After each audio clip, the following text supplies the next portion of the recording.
26 मार्च जो काढण्यात आला होता, मोर्चा जो काढण्यात आला होता, भीमा कोरेगावला जे आलुतेदार आणि बलुतेदार यांच्यावरती जो हल्ला करण्यात आला होता त्याच्या निषेधार्थ आलुतेदार आणि बलुतेदारांनी असताना 2 तारखेला स्वतःहून आंदोलन सुरुवात केलं। हे स्वतःहून आंदोलन केलेलं सुरुवात झालेलं आंदोलन महाराष्ट्राच्या बेकाबू झालं आणि म्हणून शासनाने 2 तारखेला दुपारी पुन्हा आमच्याशी असणारा संपर्क साधला आणि संपर्क साधून हे 2 तारखेचं चाललेली दंगा जी आहे ती थांबवावी म्हणून असणारा शासनाला आम्ही असणारा म्हणालो की 1 तारखेच्या ज्यांच्या गाड्या जाळण्यात आला, ज्यांना लुटण्यात आलं, ज्यांना मारण्यात आलं, याच्यावरती कुठलीही कारवाई झाली नाही, त्याचा असणारा हा राग आम्हाला दिसतोय। त्याच्याशी आमचा काही संबंध नाही। परंतु राजकीय पक्ष म्हणून आणि महाराष्ट्रातलं परिस्थिती लक्षात घेऊन 3 तारखेला हा सगळा अँगर जो आहे, राग जो आहे तो एकटवण्याचा प्रयत्न केला आणि महाराष्ट्र बंद आम्ही त्या दिवसाचं आव्हान दिलं की त्याला प्रतिसाद मिळाला, शांततेचा प्रतिसाद मिळाला। पण 3च्या नंतर त्याला दंगलीचं वळण लागलं, हे वस्तुस्थिती आहे, मी त्याला नाकारत नाही। परंतु ती दंगल कोणी केली हा त्याच्यातला महत्त्वाचा प्रश्न आहे। ज्यांनी बंद पाडलं त्यांना दंगल करायची असती तर त्यांनी सकाळीच दंगल केली असती, त्यांनी बंद होता होता दंगल त्या ठिकाणी केली नसती। त्याच्यामुळे दंगल करणारा हा सुद्धा इंटरेस्टेड होता की दंगल झाली पाहिजे म्हणून, अशी असणारी परिस्थिती होती। शासनाने त्याला अजूनपर्यंत शोधण्याचा प्रयत्न केलेला नाही आणि उलट आम्ही प्रयत्न करतोय असंच त्या ठिकाणी दाखवतोय। मिलिंद एकबोटेच्या संदर्भात ज्यावेळेस पुरावे सादर करण्यात आले त्यावेळेस मिलिंद एकबोटे स्वतःहूनच कोर्टामध्ये गेले अँटिसिपेटरी बेल मिळवण्यासाठी। खालच्या कोर्टाने असेल, हायकोर्टाने असेल आणि सुप्रीम कोर्टाने त्यांचा अँटिसिपेटरी बेल नाकारल्यानंतर पोलिसांना नाईलाजाने त्यांना पकडावं लागलं, अशी असणारी परिस्थिती आहे। मिलिंद एकबोटे यांनी सुप्रीम कोर्टामध्ये सरकारने जे ॲफिडेविट इन रिप्लाय दाखल केलं होतं त्याला काउंटर ॲफिडेविट इन रिप्लाय जे त्यांनी दाखल केलं त्याच्यामध्ये पॅरा 12 मध्ये त्यांनी असं म्हटलेलं आहे की मी नुसता एक आरोपी आहे पण माझ्याबरोबर दुसराही आरोपी आहे, त्या दुसऱ्या आरोपीच्या विरोधात शासन काहीही कारवाई करत नाही आणि मग माझ्याच विरोधात का कारवाई केल्या जाते म्हणून त्यांनी असं कोर्टाच्या ॲफिडेविटमध्ये त्या ठिकाणी नमूद केलं। आमची अपेक्षा अशी होती की एकदा मिलिंद एकबोटेला अरेस्ट झालं की ताबडतोब असणारा मनोहर कुलकर्णी उर्फ संभाजी भिडे यांना पकडल्या जाईल अशी आमची अपेक्षा होती। पण शासनाकडून कसलीही हालचाल त्या ठिकाणी झालेली दिसत नाही आणि हालचाल झाली नाही म्हणून असंतोष हा जो आहे आलुतेदार बलुतेदारांमधला प्रचंड मोठ्या प्रमाणात वाढलेला आहे आणि हा वाढलेला असणारा असंतोष सरकारसमोर यावा म्हणून असणारा 26 मार्चला राणीबागपासून त्या असणाऱ्या विधानभवनापर्यंत मार्च त्या ठिकाणी आयोजित केला होता। या मार्चवरती शासनाने लोकशाहीचा गळा धापण्याचं कामकाज त्या ठिकाणी असणारं केलं आहे। लोकशाहीमध्ये आंदोलन करणं हा अधिकार आहे, त्या अधिकाराला नाकारलेला आहे आणि आजच पत्र त्या ठिकाणी देण्यात आलेलं आहे की ह्या मार्चवरती आम्ही असणारं बंदी त्या ठिकाणी घालतो आहोत। शासनाला बंदी घालायची होती तर त्यांनी अगोदरच त्या ठिकाणी घातली असती तर अधिक त्याच्यातलं चांगलं झालं असतं। आज महाराष्ट्रातून जनता या मार्चसाठी निघालेली आहे आणि ही निघालेली माणसं आता परत त्यांच्या गावी जाऊ शकत नाही, तर ते मुंबईला त्या ठिकाणी येतील अशी परिस्थिती आहे. दुसरं कारण ह्या मार्च थांबवण्याच्या ह्याच्यासाठी दिलेलं आहे की मुंबईकरांना फार मोठा त्रास होणार आहे. मुंबईत मोर्चा निघाला, तो व्यवस्थित मॅनेज केला तर मुंबईतल्या लोकांना त्रास होत नाही, हा माझा गेले 30 वर्षाचा अनुभव आहे. रिडलसारखा मोर्चाही की ज्या ठिकाणी सेना आणि आम्ही आमनेसामने होतो, त्या सेनेच्या वातावरणामध्ये सुद्धा शांततेने असणारे मोर्चे त्या ठिकाणी बाहेर पडले आणि कुठलाही अनुचित प्रकार घडला नाही. त्या काळच्या राजकर्त्याने लोकशाहीचा गळा दाबला नाही, पण आत्ताच्या शासनाने पोलिसांमार्फत बंदी घालण्याचं कामकाज त्या ठिकाणी केलं. शासनाने स्वतःहून पुढे येऊन आम्ही ह्याला बंदी घालतो असं म्हटलेलं नाही, तर पोलिसांच्या आडून गोळी मारण्याचं असणारं जे कामकाज त्या ठिकाणी चालवले त्याचा आम्ही असणारा निषेध ह्या ठिकाणी करतोय. आणि दुसरं कारण या ठिकाणी देण्यात आलेलं आहे की मुलांच्या परीक्षा चालल्यात म्हणून असं या ठिकाणी देण्यात आलेलं आहे. 26 तारीख आम्ही ज्यावेळेस ठरवली त्यावेळेस ही आम्ही खात्री जमा केली की 10वीच्या आणि 12वीच्या परीक्षा त्या ठिकाणी संपलेल्या असतील. कॉलेजच्या परीक्षा ह्या एप्रिल महिन्यामध्ये चालू होतात, ही आज असणारी वस्तुस्थिती आहे. त्याच्यामुळे शासनाने पोलिसांनी हे जे कारण दिलेलं आहे की परीक्षा आहे म्हणून आम्ही असणारा बॅन करतो आहे, हे तकलादू कारण आहे. पोलिसांनी पुन्हा मला वाटतं कॉलेजेसमध्ये गेलं पाहिजे आणि कॉलेजेसच्या परीक्षा या एप्रिल आणि मे महिन्याच्या अगोदर होत नाही अशी असणारी परिस्थिती आहे. तेव्हा शासनाला हा मोर्चा निघूच नाही अशी असणारी भूमिका आम्हाला त्या ठिकाणी दिसते. शासनाच्या या भूमिकेचा आम्ही असणारा निषेध करतो आहे आणि या मोर्चाच्या संदर्भातली आम्ही सगळ्यांशी असताना बोलून एक भूमिका त्या ठिकाणी असणारा घेतलेली आहे. ती म्हणजे की हा आलुतेदार आणि बलुतेदार हा असणारा हिंदू आहे, ज्यांनी मारलंय तेही सनातनी हिंदू आहेत. गव्हर्नमेंट हे विचारायला त्यांना तयार नाही की तुम्ही असणारा ह्यांना मारलत का हे तरी आम्हाला असणारा सांगा, तुमचं आणि ह्यांचं काय वैर होतं हे तरी असणारा सांगा. सरकार हे अजिबात विचारायला तयार नाही, तर ज्यांनी मार खाल्ला त्यांच्यावरतीच बंदी आणतं आहे आणि ज्यांनी मार दिला त्याला मुकाट त्या ठिकाणी सोडतात आहेत अशी असणारी परिस्थिती आहे. आणि म्हणून शासनाची ही जी भूमिका आहे, या शासनाची भूमिका म्हणजे सैतानाला पाठीशी घालायचं आणि सावाला मारायचं अशी असणारी ही परिस्थिती आहे. त्याच्यामुळे सरकारने या सैतानाला पकडलं पाहिजे आणि त्याच्यावरती कारवाई केली पाहिजे, ही आमची असणारी मागणी त्या ठिकाणी राहणार आहे. दुसरं या ठिकाणी जे आहे, मुंबईतल्या राहणाऱ्या जनतेला आम्ही असणारं आव्हान करतो आहे की सध्याचं असणारं सरकार जे आहे ते व्यक्ती स्वातंत्र्य आणि या देशामध्ये मिळालेले अधिकार, मग ते कामगारांना असतील किंवा स्त्रियांना असतील, हे काढून घेण्याचं कामकाज त्या ठिकाणी चाललेलं आहे. या सरकारचं सगळ्यात मोठं असणारं हत्यार जे आता निर्माण करायला लागलेले आहेत ते म्हणजे आधार कार्ड.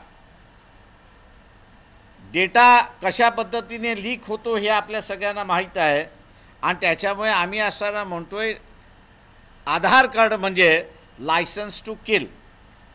म्हणजे कोणाला मारायचं असेल तर त्याचा आधार कार्ड हॅक करा, त्याची फायनान्शियल पोझिशन बघा, त्याची हेल्थ कंडिशन बघा, त्याचे इम्पोर्ट एक्सपोर्ट करणारे असणारा बघा, त्याचा व्यापार त्याचा बघा, तो कुठे कामाला जातो ते असणारा बघा आणि त्याच्या विरोधात मग तुम्ही असणारा कारवाई करा. आणि म्हणून आम्ही असणारा म्हणतो आहे की आधार हा लायसन्स टू किल आहे, हा लायसन्स टू किल सगळ्यांना लागू करण्याची असणारी शासनाची भूमिका आहे. त्याच्या विरोधात आम्ही असणारा आवाज उठवणार आहोत, उठवत राहणार आहोत. त्याच्यामुळे मुंबई आणि दिल्ली उद्या चळवळीचं असणारं केंद्र या ठिकाणी होणार आहे. त्याच्यामुळे मुंबईकरांना आम्ही असणारं आव्हान करतो आहे की हा लढा कोणाला आमदार करण्याचा लढा नाही, हा लढा कोणाला असणारा खासदार करणारा नाही, मंत्री करणारा नाही किंवा सत्ता मिळवणारा नाही. तर हा लढा मिळालेला अधिकार, संविधानामार्फत मिळालेला अधिकार हा कायम राहिला पाहिजे आणि तो सगळ्यांना उपभोगता आला पाहिजे. म्हणून असणारे हे लढे आहेत. हे लढ्याचं केंद्र मुंबई आणि दिल्ली ह्या पुढे राहणार आहे. तेव्हा मुंबई आणि दिल्लीतल्या नागरिकांनी आपली स्वतःची असणारी मानसिकता तयार केली पाहिजे की ज्याला ज्याला वाटतं आहे की माझा व्यक्तिगत अधिकारावरती बंधनं येऊ नयेत, तो लढ्यासाठी उभा राहणार आहे. आणि त्या लढ्याचे केंद्र मी जसं म्हणालो की मुंबई आणि दिल्ली हे त्या ठिकाणी होण्याची अधिक शक्यता मला त्या ठिकाणी दिसते. राहिला मोर्चाचा असणारा प्रश्न, कंट्रोल करणं हे आमच्या आता बाहेर आहे असं मी त्या ठिकाणी मानतो आहे. सर्वीकडेच मेसेज पाठवणं हे आमच्या हाताबाहेरचं असणारं कामकाज आहे. महाराष्ट्रातून जनता येते, मुंबईतल्या वेगवेगळ्या भागातून जनता येते. आम्ही प्रयत्न असा केला होता की एका ठिकाणी त्यांना गोळा करायचं आणि एका ठिकाणी गोळा करून मार्च काढायचा असा आम्ही जो कार्यक्रम ठेवला होता, तो कार्यक्रम पोलिसांनीच विस्कटवला आहे, सरकारनीच विस्कटवला आहे, हा आमचा असणारा आरोप आहे. तेव्हा आता आम्ही सगळेजण VT स्टेशनला जमणार आहोत आणि VT स्टेशनला जमून मग असणारा आम्ही त्या ठिकाणचा निर्णय घेणार आहोत. या पुढचा जो गोंधळ होईल याला इथलं शासनच जबाबदार राहणार आहे. आम्ही कन्सॉलिडेट करत, एकत्र करत एकाच रस्त्याने मार्च काढण्याचा आमचा जो कार्यक्रम होता, तो कार्यक्रम त्या ठिकाणी पोलिसांनी बंदी घालून थांबवलेला आहे. आम्ही VT स्टेशनला जमणार आहोत आणि VT स्टेशन नंतर आम्ही असणारं आमचं पुढचं त्या ठिकाणी ठरवणार आहोत. शासनाला माझी अजूनही विनंती राहील की त्यांनी असणारा त्यांच्या ह्या निर्णयाचा फेरविचार करावा. मी जसं म्हणालो की गोंधळाची जबाबदारी आता आमची नाही, ही शासनाची जबाबदारी आहे. मी प्रेस कॉन्फरन्स किंवा मला पत्र मिळण्याच्या अगोदर ब्रेकिंग न्यूज आणि खालच्या लाईन सुरुवात झाल्या की बंदी घातलेली आहे, ही बातमी देशभर त्या ठिकाणी असणारं गेलेली आहे. 3 तारखेला जर 5 वाजता आम्ही असणारा बंदचा कॉल ऑफ दिला नसता तर देशभर हे असणारं वातावरण पसरलं असतं. मला आजही गेल्या 2 तासामध्ये देशभरातून फोन यायला लागलेले आहेत की आम्ही आमच्या इथे आंदोलनं सुरुवात करायची का. मी असताना म्हणतोय की हा एक लढा आहे, शासनाने ह्या लढ्याचा गळा दाबू नये एवढीच माझी विनंती आहे. त्यांनी पुन्हा विचार करावा. मार्चवरती काढलेली बंदी त्यांनी असणारी उठवावी, नाही तर मी सांगितल्याप्रमाणे आम्ही सगळेजण उद्या VT स्टेशनला जमणार आहोत आणि तिथे मग आम्ही निर्णय घेऊ.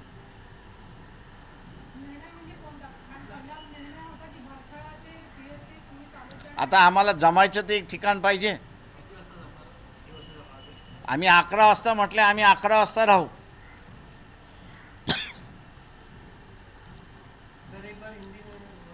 बोलतो एक मिनिट पाणी पिणे दो थोडं हे पाणी असेल त्याच्या विधी स्टेशन म्हणून ते तिथंच आझाद मैदान वर पुढं आम्ही जाऊ ना आता विधान भवनाचं काय करता येते ते आता आम्हाला माहीत नाही आहे मी अजून गेलो नाही बघायला काय केलं ते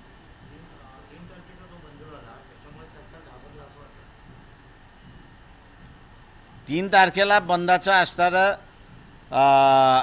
शासनाने तुम्ही आम्हाला असणारं ह्याच्यातून वे आउट द्या तेव्हा मी त्यांना म्हटलं होतं की हा सगळा अँगर कन्सॉलिडेट करण्याचा असेल तर बंद हा एकमेव मार्ग आहे.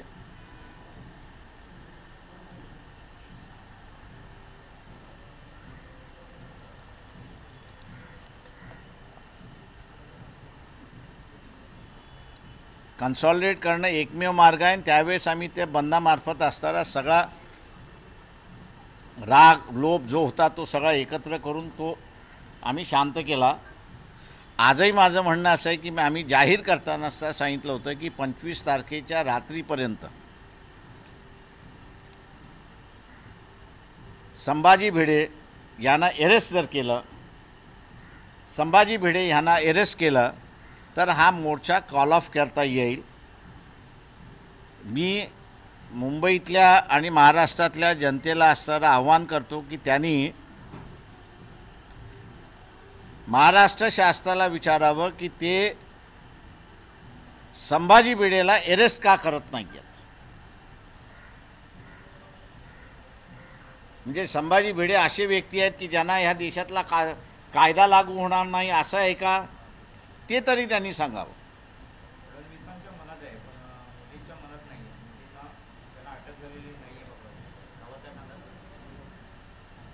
मी मुख्यमंत्र्यांना एवढंच म्हणालो 3.5 वर्षाच्या कालावधीमधला तुमच्या कपड्यावरती लागलेला डाग हा जर धुवायचा असेल तर संभाजी भिडे ह्याला अरेस्ट केलंच पाहिजे.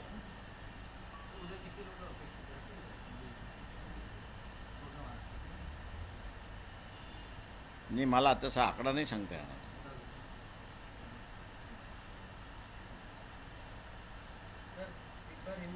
एक बार बोलता हूँ मैं हिंदी मराठी कथा म्हणून तो फिर मैं ये करतो. मराठा महासंघाने मी पाठिंबा दिलेल्याची नावं सांगतो की त्याच्यामध्ये संभाजी ब्रिगेडने पाठिंबा दिला आहे, मराठा महासंघाने पाठिंबा दिलेला आहे, धनगर टायगर फोर्सने पाठिंबा दिलेला आहे, त्याच्यानंतर ओबीसी संघटनेने पाठिंबा दिलेला आहे, माळी महासंघाने पाठिंबा दिलेला आहे आणि त्याच्याचबरोबर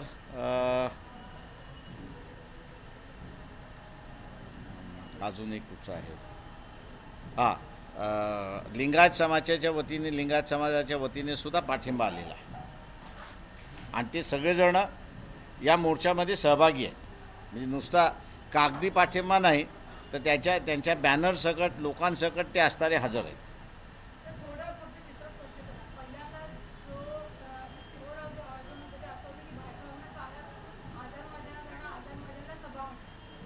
नाही आझाद मैदानात आमचा मार्च असा होता की आम्ही ठरवलेला आमचा मार्च जो होता राणीबागेतून निघणार ते थेट विधानभवनापर्यंत आम्ही जाणार हा आमचा कार्यक्रम होता. त्याच्यावरती शासन आमच्याशी बोलायला आलंच नाही. त्यांनी सरळ आम्हाला असणारं पत्रच देऊन टाकलं की तुमचा मार्च जो आहे तो बॅन करण्यात आलेला आहे.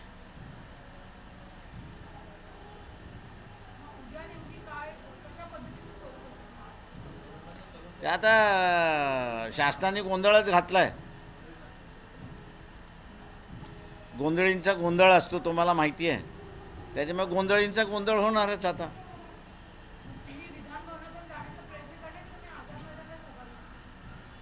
आमचा मार्ग राहणारच. आम्ही कुठं नाही म्हणतो. पोलिसांनी आम्हाला फक्त सोडावं आम्ही जातो.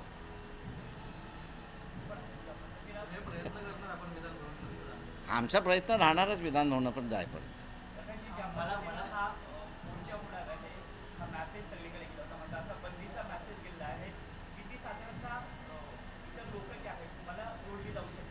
मला जे काही बंदी म्हणजे टी व्हीच्या माध्यमातून लोकांना जे काही मेसेज गेला त्याच्यामधनं जो येणार नव्हता तोही आता म्हणतो मी येणार. त्याच्यामुळे हा उद्याचा फार मॅसिव्ह झाला तर ह्या शासनाच्या धोरणामुळे मॅसिव्ह झाला असं मी म्हणेन. उद्या तुमची ही भूमिका बघताय, एक तर 144 लावलं तर किंवा प्रिव्हेंटिव्ह ॲक्शन म्हणून तुम्हाला ताब्यात घेतलं पोलिसांनी, तर काय? मी त्यांना म्हणणार मला ताब्यात घेणार असेल तर 8 दिवसासाठी घ्या, 1 दिवसासाठी घेऊ नका. म्हणजे मला आराम तरी मिळेल 8 दिवस.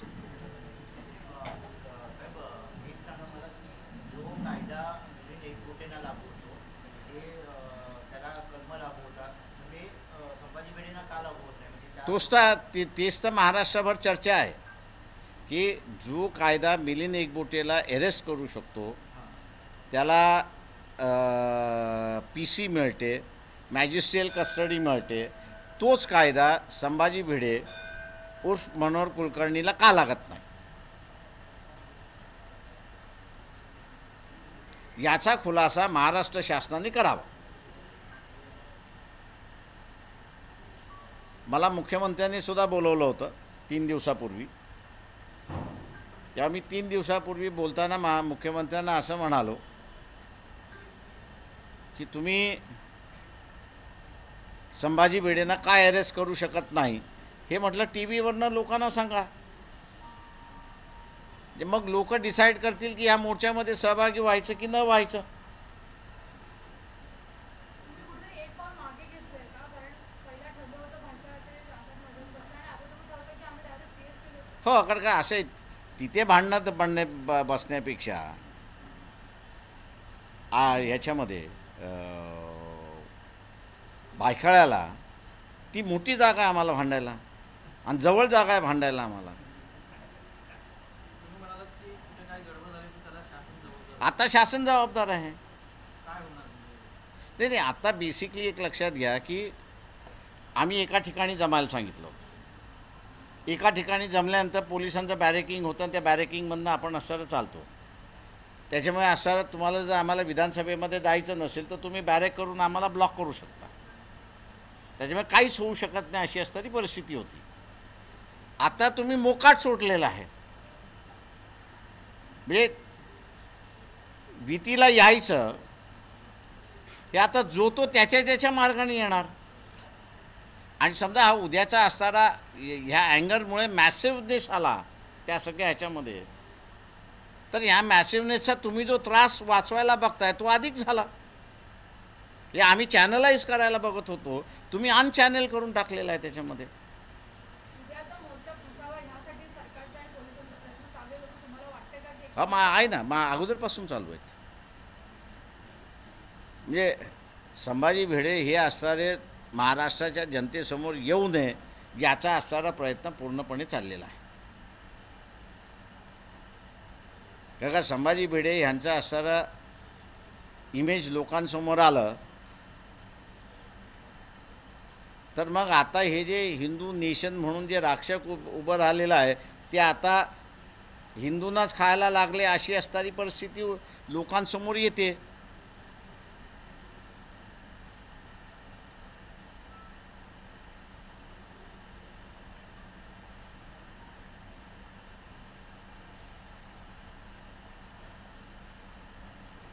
उद्या पण मोर्चा झाल्यानंतर सुद्धा अरेस्ट नाही झालं किंवा त्यांना करायचं नसेल तर ते नाही झालं. पुढचा मग काय आहे? ते आम्ही ते अरेस्ट होईपर्यंत हा लढा चालू ठेवू. त्याच्यामध्ये त्याचं फॉर्मॅट काय असेल हे आम्ही बसून त्या ठिकाणी मग ठरवू. पण जसं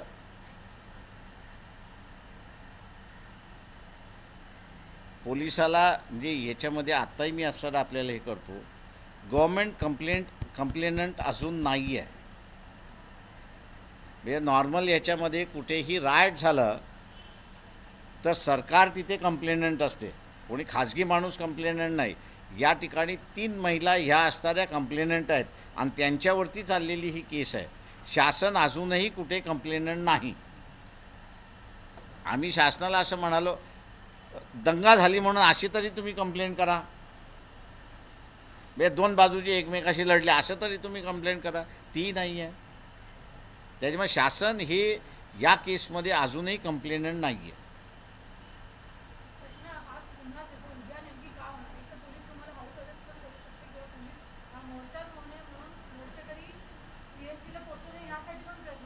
करतील ना. आमचा प्रयत्न राहील की आम्ही CSTला पोचायचं.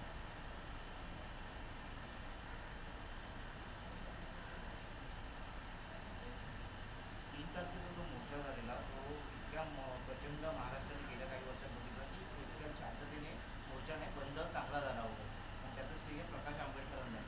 तर संभाजी भिडेपेक्षा प्रकाश आंबेडकर जर मोठे होत असतील तर ते या शासनाला चालणार नाहीत आणि त्यामुळे हे सगळं मी का चालणार नाही? नाही म्हणजे प्रकाश आंबेडकर खूप मोठे नेतृत्व म्हणून समोर येते सत्ताधाऱ्यांच्या समोर वगैरे अशी त्यांना भीती वाटते का?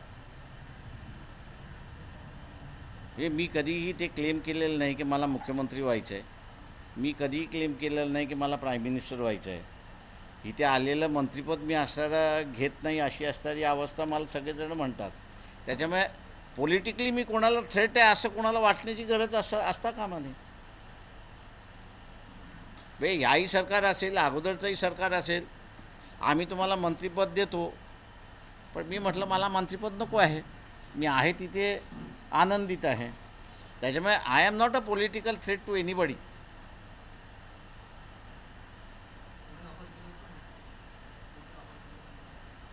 ऑफर सगळ्यांनीच केल्या होत्या. इथलेही आहे तिथलेही आहे. मी अगोदरचं होतं तेही होतं, आताही आहे तेही आहे. पण मला मंत्री व्हायचंच नाही आहे. काँग्रेसने तर नेहमी असं केलं की प्रकाश भाऊंना आम्ही नेहमी सातत्याने त्यांना विचारणा करत होतो की केंद्रात तुम्हाला आम्ही मोठ्या पदावर, पण ते नेहमी बाजूला काढले आणि त्यांची कायम भूमिका ही भाजपच्या अशी बाजूने म्हणजे भाजपला असं मोठं करण्यासाठी गेल्या काही वर्षात झाली होती. हा त्यांचा आरोप राहिला. आता BJP टार्गेट आहे माझं. मग आता काँग्रेसला मोठं करतोय मी. असंच फाडायचं फक्त. ज्याला ज्याचं नुकसान होतं तो म्हणतो दुसऱ्याला फायदा करायचं. आता काँग्रेसवाले हे म्हणत नाही आहे की BJPला टार्गेट केल्यामुळे आमचा फायदा होतो आहे, असं काँग्रेसवाले म्हणत नाही आहेत. म्हणून आम्ही म्हटलं की सत्तेच्या राजकारणामधला जो काही आम्ही ग्रुप चालवतो त्यांना इंटरेस्ट कमी आहे.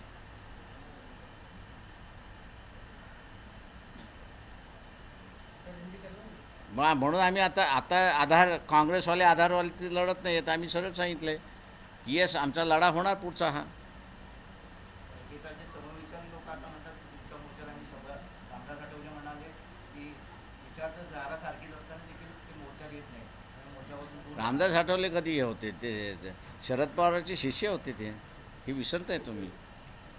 आणि शरद पवारांचं कॅरेक्टर मी आपल्याला समोर आणलं आहे, त्याच्यामुळे नवीन नाही आहे काही त्याच्यामध्ये.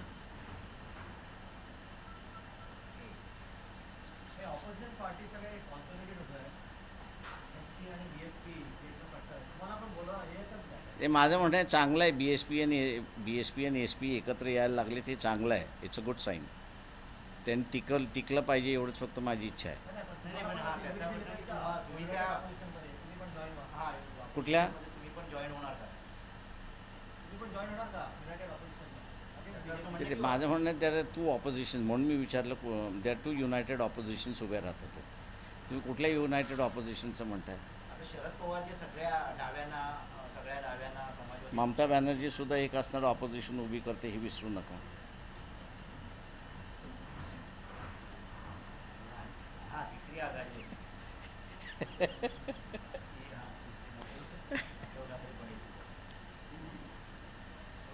ओके चला थँक्यू. आपला उद्या एल्गार मार्च आहे. राष्ट्रवादीने नाशिकमध्ये कांद्याच्या प्रश्नावर दिलडोकं केलेला आहे. हा काही तुम्हाला टार्गेट करायचं? असे त्या पक्षाचा कार्यक्रम आहे ते राबवणार. त्याच्यामुळे मी बिटवीन दी लाईन्स काही रीड करत नाही. मी हिंदीमध्ये हा सर युनायटेड नेशनच्या कार्यालयामध्ये डॉक्टर बाबासाहेब आंबेडकर जयंतीला जे आहे करू नये अशा पद्धतीचं पत्र जे आहे सेंट्रल गव्हर्नमेंटनी युनायटेडला दिलेलं आहे. कसं पाहता याकडे? कसलं नाही माझं लक्ष. युनायटेड नेशनच्या कार्यालयात डॉक्टर बाबासाहेब आंबेडकर जयंती होणे अशा पद्धतीचं पत्र जे आहे ते या ठिकाणी सेंट्रलने पाठवलेलं आहे. हां युनायटेड ऑफिसला खरंच डॉक्टर बाबासाहेब आंबेडकरची जयंती होणं गरजेचं आहे का? कारण यापूर्वी ते तिथे माझी जी माहिती आहे त्या ह्याच्यामध्ये तिथले जे आंबेडकराईट फोरम्स आहेत ते तिथे बसून करतात. गव्हर्नमेंटला इन्व्हिटेशन द्यावं म्हणून त्यांनी असं गव्हर्नमेंटला इन्व्हिटेशन दिलं असं माझी माहिती आहे. पण मला त्याच्यातलं मग युनायटेड नेशन स्वतःहून करते का हे बघितलं पाहिजे त्याच्यावर. पण सरकारने अशा पद्धतीनं ते सांगतो मला जेवढं युनायटेड नेशनचं माहिती आहे त्याच्यामध्ये कुठल्याही तुमच्या देशातल्या महापुरुषाची जर जयंती साजरी करायची असेल तर त्या गव्हर्नमेंटने पुढाकार घेतला पाहिजे. ती युनायटेड नेशनला लिहिलं पाहिजे आणि मग युनायटेड नेशन त्यांचे जे हॉल्स आहेत म्हणजे ते ऑडिटोरियम आहे ती ऑडिटोरियम तुम्हाला लेंड करतात. अशी ती त्यांची सिस्टम आहे. पण युनायटेड नेशन असं कोणाचीही जयंती साजरी करत नाही. त्या नेशननी ती साजरी करायची असते. हिंदी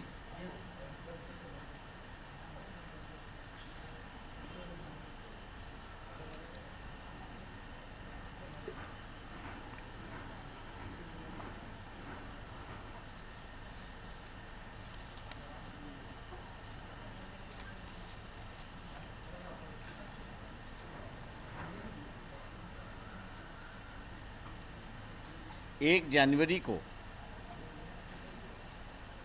महाराष्ट्र के जो आलूतेदार है और बलूतेदार है, जिसको आज की भाषा में हम लोग पिछड़ा और अति पिछड़ा कहते हैं, और उसके साथ साथ दलित भी जो है, ये बड़ी पैमाने पर एक सोशल लड़ाई जो 200 साल पहले भीमा कोरेगांव में हुई थी उसको अभिवादन करने वहाँ पर गए थे.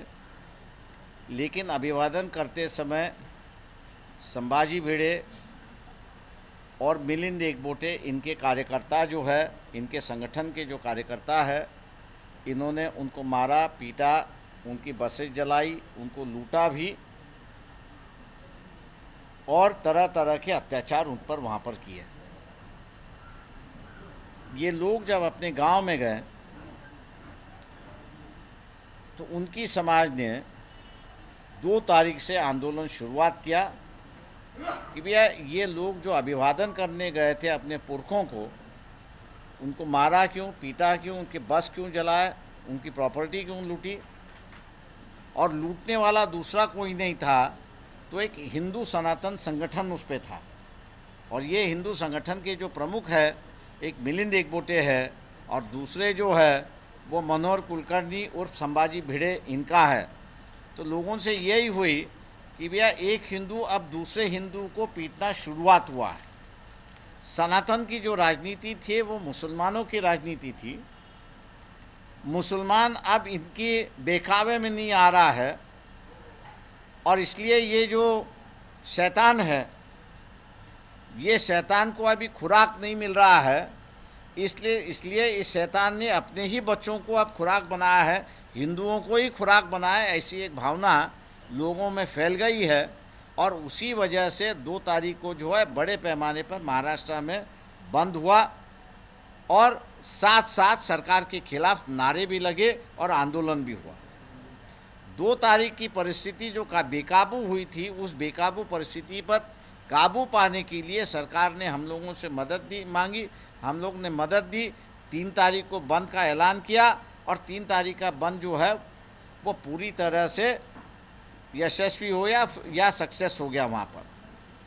उसके बाद लोगों ने इस दंगाई जो है मिलिंद एकबोटे और संभाजी भिड़े जो दंगाई है उनके नाम लेते हुए उनके कौन कौन कार्यकर्ता है, उनके कैसी कैसी टेक्निक है, उसकी सभी बातें देते हुए पुलिस के अंदर कंप्लेंट की.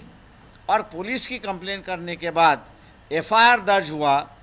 मिलिंद एकबोटे ने जब देखा कि अपने खिलाफ के सबूत आ चुके हैं तब उन्होंने जाके कोर्ट में इंटीरियम बेल लेने की कोशिश की. निचले कोर्ट ने उनको रिजेक्ट किया. हाई कोर्ट में आए, हाई कोर्ट में रिजेक्ट किया. सुप्रीम कोर्ट में गए, सुप्रीम कोर्ट ने भी इंटीरियम बेल उनको नाकारी और फिर पुलिस ने उनको हिरासत में ले लिया और आज भी वो हिरासत में है. लोग यही उम्मीद कर रहे थे कि आज तक इस देश में कानून का न्याय, कानून की व्यवस्था चली और कानून की व्यवस्था के अंदर जिस एफआईआर के अंदर 9 नंबर के एफआईआर के अंदर मिलिंद एकबोटे जो आरोपी है उनके साथ साथ पहला आरोपी जो है वो संभाजी भिड़े है और संभाजी भिड़े को सरकार यहाँ पर अरेस्ट करेगी ऐसा उनका ख्याल था. लेकिन कुछ महीने जाने के बाद भी सरकार ने उन पर कोई कार्रवाई नहीं की, इसलिए विद्यार्थियों की परीक्षा होने तक रुके और 26 तारीख को जो है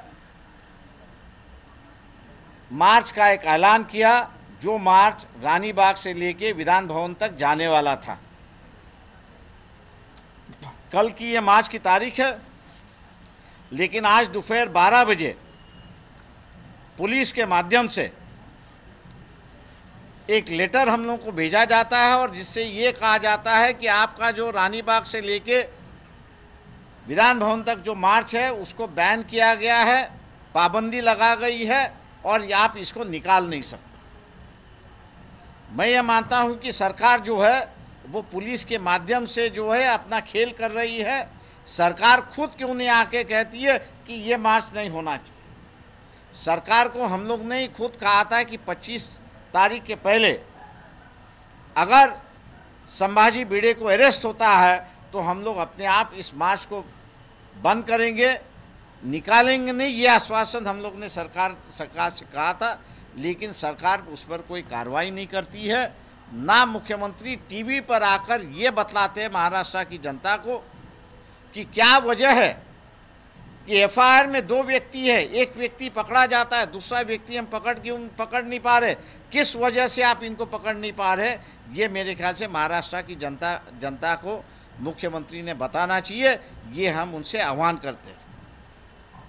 जिस कारण की वजह से इन्होंने बंद किया, पाबंदी लगाई है, उसमें यह कहा है कि मुंबई के जो रहवासी है उनको तकलीफ़ होगी। मैं ये समझता हूँ कि मुंबई के रहवासी जो है ये भली भांति जानते हैं कि यहाँ आंदोलन चलते रहते हैं, कठिनाई की परिस्थिति है और वो कठिनाई झेलने के लिए उनके पास उनकी क्षमता भी है। बम्बई के रहवासियों को और दिल्ली के रहवासियों को मैं इतना ही कहूँगा कि ये सरकार जो है व्यक्तिगत अधिकार पर जो है आंच लगा रही है, निकाल रही है और इसकी वजह से दिल्ली और बम्बई लोकसभा चुनाव के पहले आंदोलन का केंद्र बनेगा और जिन लोगों को अपनी व्यक्तिगत आज़ादी बचानी है, बरकरार रखनी है, वो लड़ने के लिए उतरेंगे और उनको सहकार्य करना, उनको मदद करना, ये बम्बई के रहवासियों की हमेशा आदत रही है और वही आदत के मुताबिक वो भी अपना बर्ताव करेंगे, ऐसा उम्मीद हम लोग यहाँ पर करते हैं। जहाँ तक बच्चों की बात है, विद्यार्थियों की बात है, 10वीं और 12वीं की जो परीक्षा है वो ख़त्म हो चुकी है। कॉलेज की परीक्षा अब है, वो कॉलेज की परीक्षा अप्रैल महीने में है। ये जो सरकार ने, जो पुलिस डिपार्टमेंट ने जो कारण दिया है कि बच्चों की वजह से यहाँ पर हम लोग परमिशन नहीं दे रहे हैं, मैं समझता हूँ कि पूरी तरह से तथ्य पर आधारित नहीं है, गलत है और सरकार के इशारे पर पुलिस यहाँ पर इस मार्च पर पाबंदी लगा रही है, ऐसा हम लोग का यहाँ पर आरोप है। दूसरी बात यहाँ पर यह है कि मार्च मैं ऐसा कहूँ कि निकल चुका है। जगह जगह से हम लोग को फ़ोन आ रहे हैं कि हम लोग निकल चुके हैं। अब मेरे ख्याल से उनसे रोकना मुमकिन नहीं, ऐसा मैं मान के चलता हूँ। सरकार को अगर इस पर पाबंदी लगानी चाहिए थी तो मेरे ख्याल से 3 या 4 दिन पहले अगर लगाते तो शायद मेरे ख्याल से आयोजक और लोगों को एक फ़ैसला देना होता कि मार्च निकालना है या नहीं निकलना है। अब ये रहा कि पूरी तैयारी हो चुकी है इस मार्च की,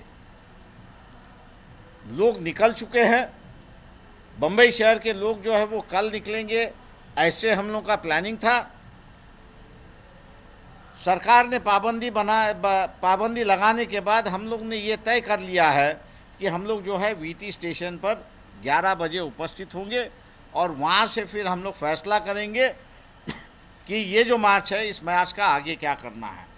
अब रोकना हम लोग को समझता है कि ये मुश्किल है, क्योंकि लोगों में गुस्सा टीवी पर न्यूज़ आने के बाद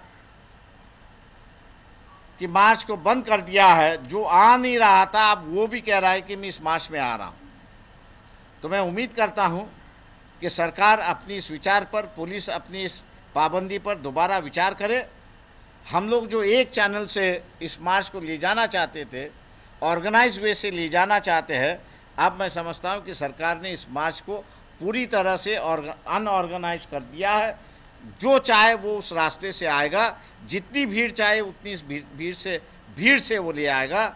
और वहाँ मैं समझता हूँ कि एक बहुत बड़ा कियोस्क सरकार ने ही अपनी तरफ से शुरुआत किया है, और इसलिए अगर कोई उचित घटना होती है तो ये सरकार की जिम्मेदारी है, ऐसा मैं मान के वहाँ पर चलता हूँ।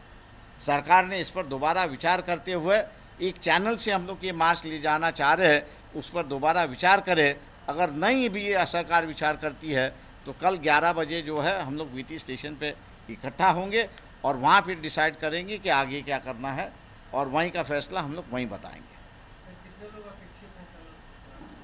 देखिए, हम तो नहीं कह सकते कितने लोग आएंगे, लेकिन हम लोग की उम्मीद है कि ज़्यादा से ज़्यादा लोग आएंगे। और आज जो हम लोग को जिस तरह से मैसेजेस मिल रहे हैं या जिनके टेलीफोन आ रहे हैं, सरकार ने पाबंदी लगाने के बाद और गुस्सा बढ़ चुका है, और और गुस्सा बढ़ने से कितने लोग बढ़ेंगे ये हम लोग आज नहीं कह सकते। आज शाम तक जो अगर ये बंदी हटाई जाती है तो क्या जब बंदी हटाई जाती है तो वहीं से हम लोग चलेंगे फिर। लेकिन फिर भी कहूँगा कि अगर बंदी भी हटा दी तो भी वही केओस होगा जो अभी केओस दिखाई दे रहा है। सरकार अगर इस बात की गारंटी लेती है कि संभाजी भिड़े को अरेस्ट किया जाएगा, रात के 12 बजे तक सरकार अरेस्ट करे, हम लोग कॉल ऑफ कर देंगे। फिर आधार को आप राइट टू किल मानते हैं? देखिए, आधार जो है, मैंने इसलिए कहा कि बम्बई और दिल्ली के जो लोगों को जो है वो बहुत सारी आंदोलन को झेलना होगा, क्योंकि इस सरकार की जो है मंशा है कि आधार लिंक करें, और हम लोग ये समझते हैं कि Aadhaar is a licence to kill, क्योंकि आधार के माध्यम से आपकी हेल्थ कंडीशन है, आपकी फाइनेंशियल स्टेटस है, आपका बिजनेस है, आपकी आर्थिक स्थिति क्या है, सभी चीज़ों को हैक करो तो मिल जाता है। और अब तो मेरे ख्याल से हैकिंग की एक नई सिस्टम आ गई है कि पूरा डेटा वहाँ पर मिलता है। जहाँ राइट टू लाइफ के अंदर जो है आपकी ज़िंदगी के जो बारीकी हैं, चीज़ें हैं, वो भी सिक्योर्ड होनी चाहिए, वो पब्लिक के सामने आना चाहिए।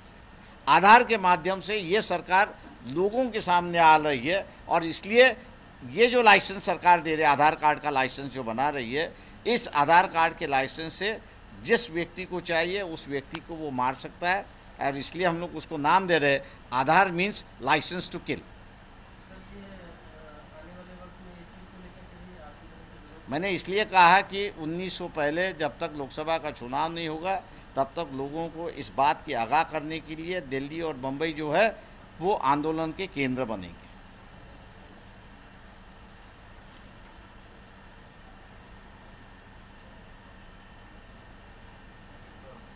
झी 24 तास रहा एक पाऊल पुढे।